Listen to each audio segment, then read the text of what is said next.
పంజాబ్కు చెందిన 823 మంది యూట్యూబర్లు, ట్రావెల్ వ్లాగర్లు పోలీసుల నిఘాలో ఉన్నారు.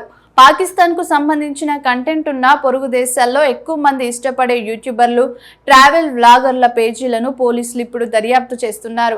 పంజాబ్ సరిహద్దు రాష్ట్రం పాకిస్తాన్తో పంజాబ్లోని 553 కిలోమీటర్ల పొడవైన సరిహద్దు ప్రాంతంలో అనేక సైనిక స్థావరాలు, సున్నితమైన అంశాలున్నాయి.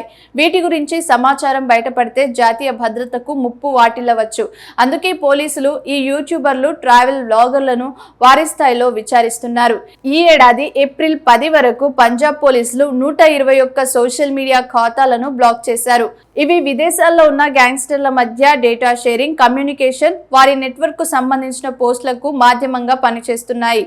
ఇతర గ్యాంగ్స్టర్ల సోషల్ మీడియా ఖాతాలున్న కారణంగా పంజాబ్ పోలీసులు ఈ ఖాతాలను బ్లాక్ చేసినప్పుడు పాకిస్తాన్ ఏజెన్సీ ISI నుంచి వచ్చిన వ్యక్తులు కూడా ఈ ఖాతాల్లో చురుకుగా ఉన్నారని తన నివేదికలో వాదించింది.